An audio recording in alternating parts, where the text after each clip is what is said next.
नमस्कार, न्यूज 18 राजस्थान पर आप सभी का स्वागत। मैं हूं आपके साथ हेमंत कुमार। चलिए खबरों की शुरुआत करेंगे इस वक्त की सबसे बड़ी खबर के साथ। बीजेपी कोर कमेटी की बैठक में आगामी रणनीति बनाई गई। प्रदेश प्रभारी अरुण सिंह ने इस मौके पर कहा कि पीएम मोदी के कार्यक्रम को लेकर के बैठक में विस्तार से चर्चा की गई।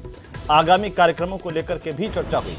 जन आक्रोश यात्रा को लेकर के बैठक में प्रेजेंटेशन भी दिया गया। प्रधानमंत्री नरेंद्र मोदी के भीलवाड़ा दौरे को लेकर के विस्तार से चर्चा कोर कमेटी की बैठक में हुई है। बड़ी खबर, आज भाजपा मुख्यालय में बीजेपी नेताओं की मौजूदगी में कोर कमेटी की बैठक हुई, जिसमें प्रदेशाध्यक्ष सतीश पूनिया के अलावा अन्य सभी वरिष्ठ नेताओं की मौजूदगी देखी गई।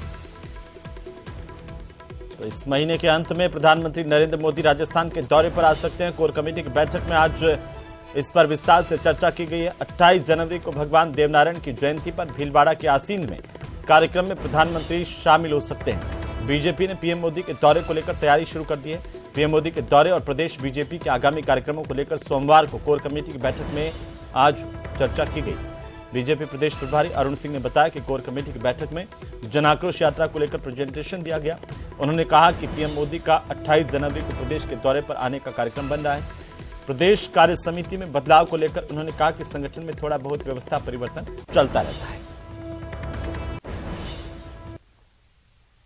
आगे का कार्यक्रम बन रहा है और 28 जनवरी को बन रहा है। 28 जनवरी को उसकी तैयारी में लगे हैं।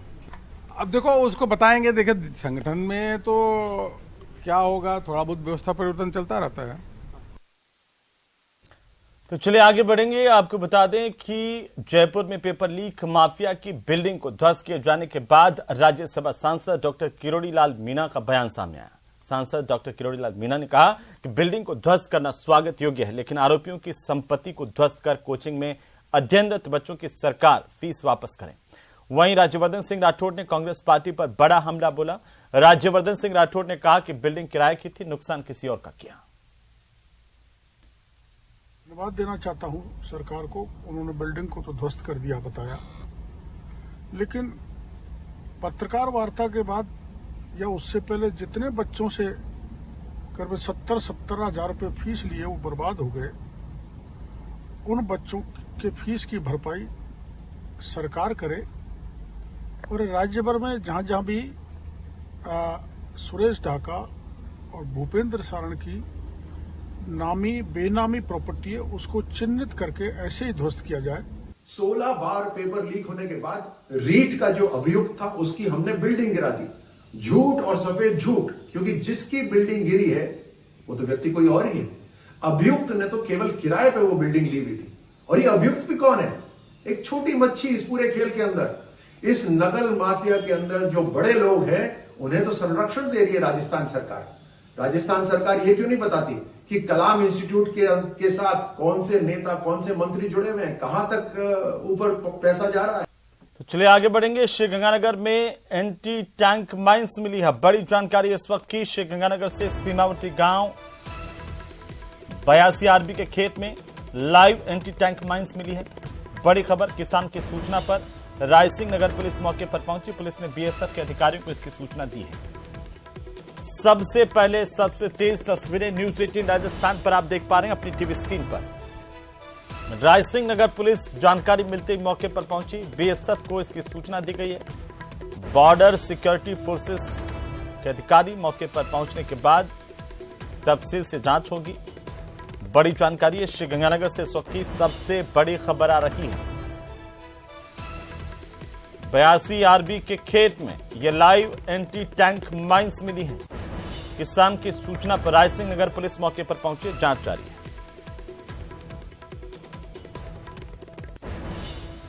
और इसी बीच कोटा से बड़ी खबर मिल रही है, जहां पर बहुचर्चित 200 करोड़ की अपेक्षा ग्रुप महाठगी मामले को लेकर सबसे बड़ी जानकारी सामने आ रही है। 2 आरोपियों को फिर से गिरफ्तार किया गया है।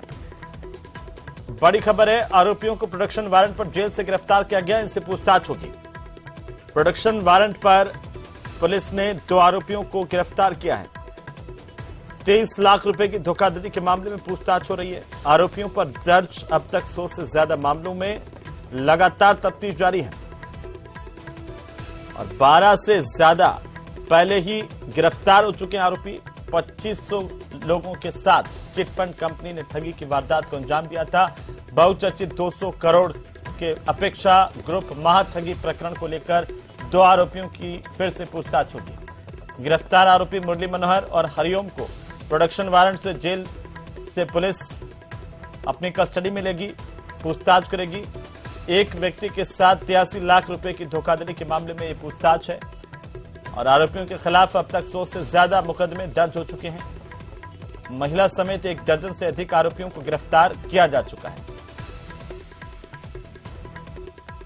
तो वहीं दौसा में गैंगरेप केस में राजगढ़ के विधायक जोहरीलाल मीणा के बेटे की गिरफ्तारी का मामला सियासी रंग लेने लगा है। पोक्सो कोर्ट की सख्ती के बाद विधायक के बेटे को गिरफ्तार किया गया।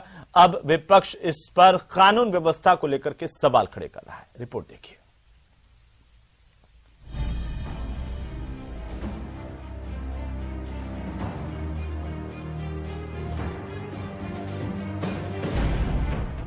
कांग्रेस विधायक का बेटा गिरफ्तार। मंडावर थाने में दर्ज हुए गैंगरेप के मामले में कांग्रेस विधायक जोहरीलाल मीणा के बेटे दीपक उर्फ दिलीप मीणा को पुलिस ने आज गिरफ्तार कर लिया है। पोक्सो कोर्ट ने गिरफ्तारी वारंट जारी किया गया था, उसके बाद में उनको गिरफ्तार किया गया।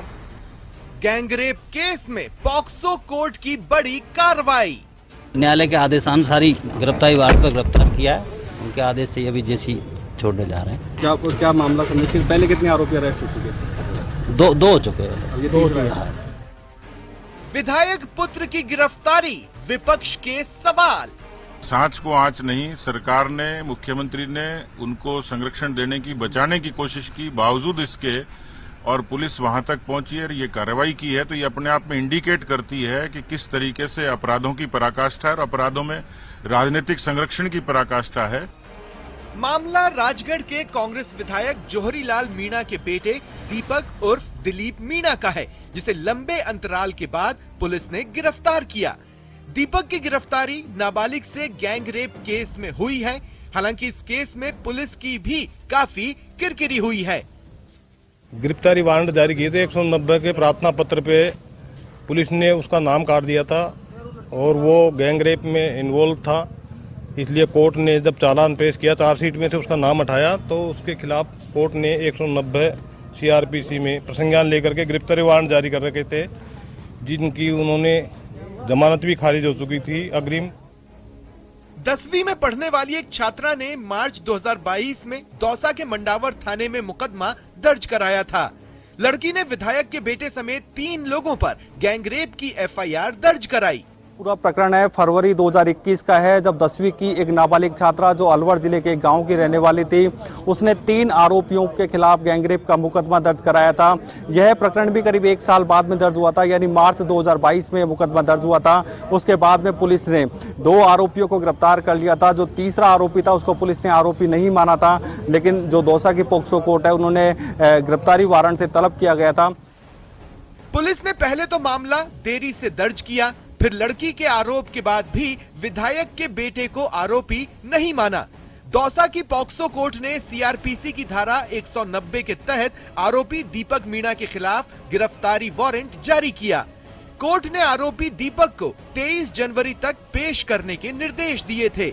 वहीं इस मामले को लेकर बीजेपी ने भी सरकार को निशाने पर लिया है। अब सत्ता में मद विधायकों के पाप सामने आने लगे हैं। कभी एमएलए का बेटा रिश्वतखोरी में गिरफ्तार होता है, तो कभी सामूहिक बलात्कार के अंदर। पीड़िता ने गुहार लगाई थी सब जगह घूम घूम के। 164 सीआरपीसी में बयान भी दर्ज हुए थे, उसके बाद भी कार्रवाई इतना विलंब से होना सरकार की सरपरस्ती के अंदर इस प्रकार की घटनाएं निश्चित तौर पर शर्मनाक है। 23 जनवरी का समय आने से पहले ही आरोपी दीपक उर्फ दिलीप मीणा को पुलिस ने गिरफ्तार कर लिया है और न्यायालय में पेश कर दिया गया है, जहां से उसे जेल भेजने के निर्देश दिए गए हैं। आशीष शर्मा, न्यूज 18, दौसा।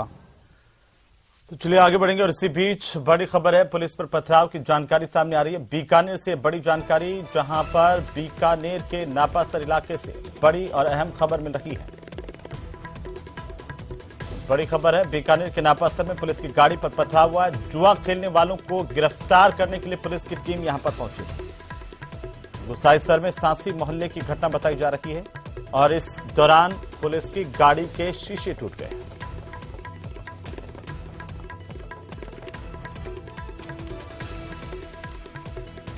तो बहरहाल पुलिस ने भी कार्रवाई की है। पुलिस ने 2 महिलाओं समेत 5 लोगों की गिरफ्तारी मौके से की है। नापासर में पुलिस की गाड़ी पर पथराव हुआ है। बड़ी खबर इस वक्त की। तो चलिए आगे बढ़ेंगे। कोटपुतली कस्बे में भाजपा की जन आक्रोश सभा का आयोजन किया गया, जहां पर जन आक्रोश सभा में राज्यसभा सांसद डॉक्टर किरोड़ीलाल मीणा, जिला प्रमुख रमन चोपड़ा, मेयर सौम्या गुर्जर ने शिरकत की है। राज्यसभा सांसद डॉक्टर मीणा ने राजस्थान की कांग्रेस पर धावा बोलते हुए कहा कि सरकार के 4 साल में जिस प्रकार से भ्रष्टाचार चरम सीमा पर पहुंचा है, सभी नेताओं को छूट दी गई है। राजस्थान में पेपर लीक की घटनाएं हो रही है, कानून व्यवस्था चौपट है।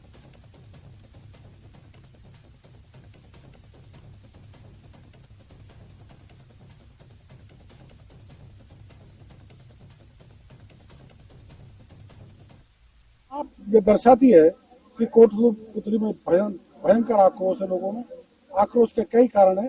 कानून की बिगड़ती हुई स्थिति, लूटपाट, डकैती। जब एक प्रजापत समाज के लोग आए, वो इकलौता बेटा था, तो उसकी हत्या का अब तक पता नहीं लगा, और अब बिना किसी नोटिस के या जबरदस्त बड़े पैमाने पर तोड़फोड़ किए। या माफिया राज है।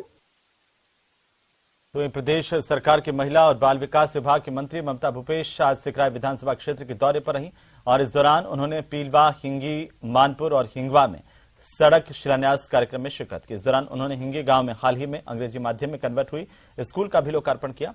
वहीं इस मौके पर मीडिया से बात करते हुए बीजेपी नेता अलका सिंह के बयान पर उन्होंने अपनी प्रतिक्रिया दी। उन्होंने कहा कि भारतीय जनता पार्टी चाहे किसी का भी चेहरा सामने लेकर के आ जाए, सत्ता में वापसी तो कांग्रेस पार्टी की ही होगी।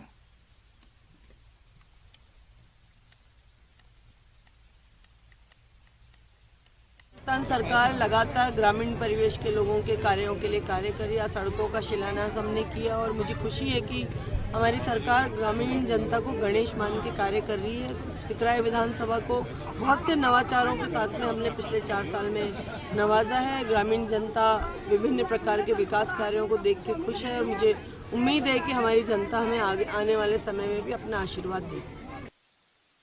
राहुल गांधी के बयान पर आक्रोश, पुजारियों और साधु संतों में गुस्सा है। प्रयागराज में इसे लेकर के पुजारियों ने राहुल गांधी का पुतला फूंका है। प्रयागराज की तस्वीरें हैं और आपको बता दें कि राहुल गांधी के उस बयान पर पुजारी नाराज हो गए, जिसमें उन्होंने कहा था कि यह देश तपस्वियों का है, पुजारियों का नहीं। इसी को लेकर के राहुल गांधी के इस बयान पर पुजारियों की ओर से प्रयागराज में प्रदर्शन किया गया है। पूछना चाहते हैं इस राहुल गांधी से कि जिस देश के अंदर सनातन परंपराएं इतनी प्रगाढ़ हैं कि उन सनातन परंपराओं की मजबूती के कारण ही ये देश इतने साल गुलाम रहने के बाद भी आज भी विश्व स्तर पर अपनी अलग छाप बना रहा है। तो मैं राहुल गांधी जी को ये बताना चाहता हूँ कि हमारा भारतवर्ष सनातन धर्मावलंबियों का देश है, जिसमें पुजारियों का अपना विशेष स्थान है। ऐसे में राहुल गांधी जी कृपया इतिहास का और सनातन परंपराओं का अध्ययन करिए, फिर अपनी इस राय रखिए। पहले आप पुजारी शब्द और तपस्या शब्द समझते तो बेहतर होता। और आपकी जो 14 सेकंड की वीडियो है, उसमें आप 80% पता नहीं कौन सी भाषा का उपयोग कर रहे हैं और करते आए हैं, और मात्र 20% ही शब्द आपने हिंदुस्तानी बोले हैं, हिंदुस्तान के शब्द हैं। भारतवर्ष तो मूल रूप से ब्राह्मणों का ही देश है, क्योंकि ब्राह्मण के बिना कोई भी कर्म हो नहीं सकता है। जीना मरना कोई भी कर्म, पूजा पाठ, तीर्थ हो।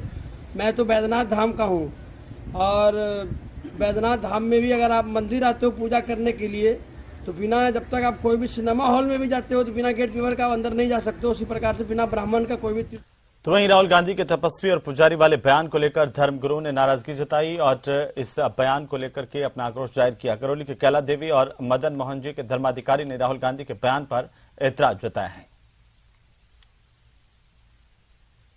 जो ये कथन कहा जा रहा है कि पुजारी और तपस्वियों का देश जो कहते हैं, तपस्वियों का देश, इसमें थोड़ा सा ये ध्यान रखना है कि उससे पहले इन दोनों का जो सूक्ष्म अंतर है वो जानने की आवश्यकता है।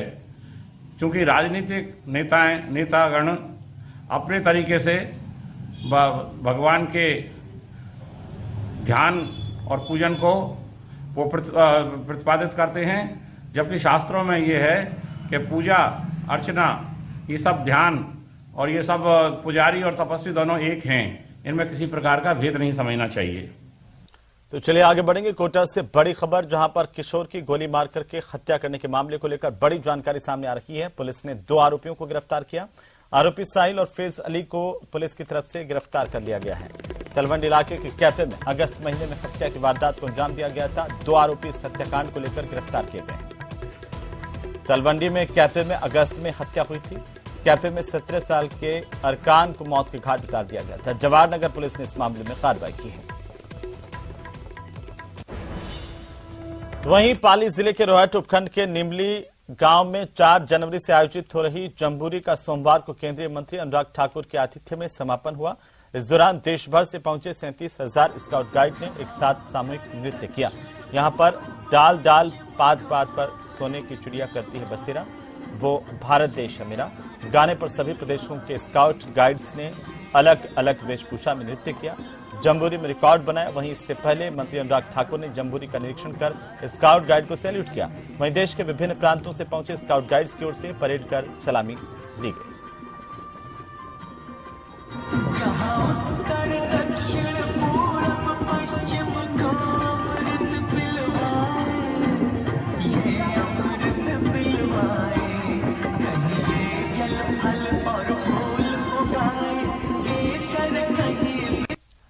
तो वहीं वेडिंग सीजन शुरू हो चुका और ऐसे में बाजारों में रौनक लौटने लगी है। लिहाजा 2 साल बाद व्यापारी भी खुश नजर आ रहे हैं। गुलाबी नगरी अपने ट्रेडिशनल कपड़ों के लिए जानी जाती है। बाजारों में खासतौर पर बंदेज लहरिया की साड़ी का प्रचलन देखने को मिल रहा है और यह साड़ी खासतौर पर सिर्फ जयपुर में ही देखी जाती है। वहीं सिल्क गोटा पट्टी की साड़ियां भी महिलाओं की पहली पसंद बन रही हैं।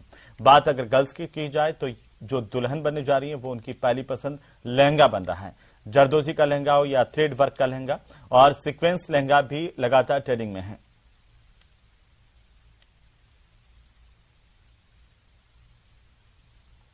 मतलब वेडिंग सीजन्स में बहुत सारे कपड़े ऐसे होते हैं कि जो बहुत महंगे पड़ते हैं, बट आज के टाइम पे मार्केट में रेंटल चीज़ें भी अवेलेबल है जो आपको आपके बजट में मिल जाएगी। आपको 30,000 40,000 आपके ड्रेस पे स्पेंड नहीं करना पड़ेगा। दिख रहे हैं और बहुत अच्छी साड़ियाँ हैं तो हमें अच्छी भी लग रही हैं, तो यही हम देखने आए हैं। यहाँ ट्रेंडिंग है।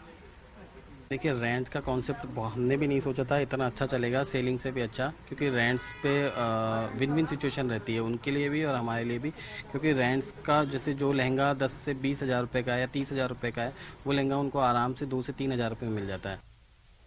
तो वहीं सर्दी के बचाव के लिए लोग कई तरह के जतन करते हुए नजर आ रहे हैं, लेकिन कई बार इस तरह के जतन जान पर भारी पड़ जाते हैं और ऐसा ही मामला बीकानेर से सामने आया, जहां पर तेज सर्दी से बचने का जुगाड़ करने में दंपति को अपनी जान से ही हाथ धोना पड़ा। शहर के बीचवाल थाना इलाके में सर्दी से बचाव के लिए एक दंपति ने अपने कमरे में सिगड़ी जला रखी थी। इस दौरान गेट बंद कर दोनों सो गए। सिगड़ी के धुएं से दंपति का दम घुटा। कार्बन मोनोक्साइड की वजह से दंपति ने दम तोड़ दिया। सूचना पर पहुंचे पुलिस ने दंपति के शव को अस्पताल की मोर्चरी में रखवाया।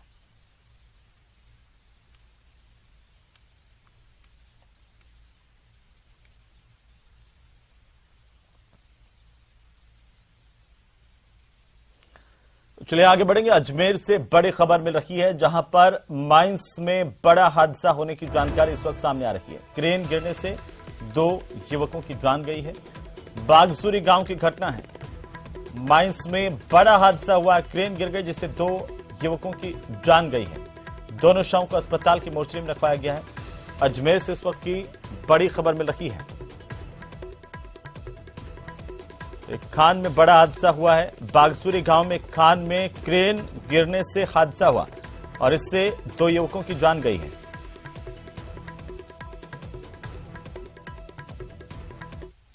तो चलिए आगे बढ़ेंगे और अब बात करेंगे चिकित्सा मंत्री के दौसा दौरे की। यहां पर मंत्री प्रसादीलाल मीणा अपने दौरे पर पहुंचे। आपको बता दें कि प्रसादीलाल मीणा ने यहां पर कॉलेज में छात्र संघ कार्यालय का उद्घाटन किया और केंद्रीय जल शक्ति मंत्री गजेंद्र सिंह शेखावत पर बड़ा हमला बोला। उन्हें ईआरसीपी के मामले में सबसे बड़ा अड़ंगा करार दिया। वहीं केंद्र सरकार पर राजस्थान के साथ सौतेला व्यवहार करने के भी गंभीर आरोप लगाए हैं।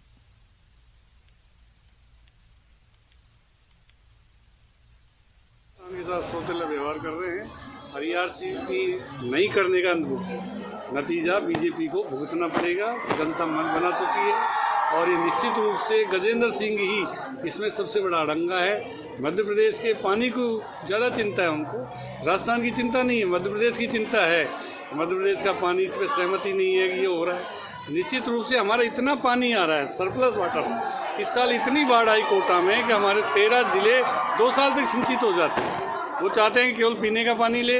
हम जो वसुंधरा जी ने प्रोजेक्ट भेजा है उसमें पीने का पानी की भी है, सिंचाई के पानी की भी, दोनों व्यवस्थाएं हैं। हम उससे पीछे कभी नहीं हटेंगे और हमारे बजट से हम कराने के लिए हमने बजट सैंक्शन कर दिया। इस बजट में और प्रावधान कराएंगे। गजेंद्र सिंह जी नहीं करे, उनका नतीजा उनको भुगतना पड़ेगा। चलिए इसी के साथ ही इस बुलेटिन में फिलहाल इतना ही। नमस्कार।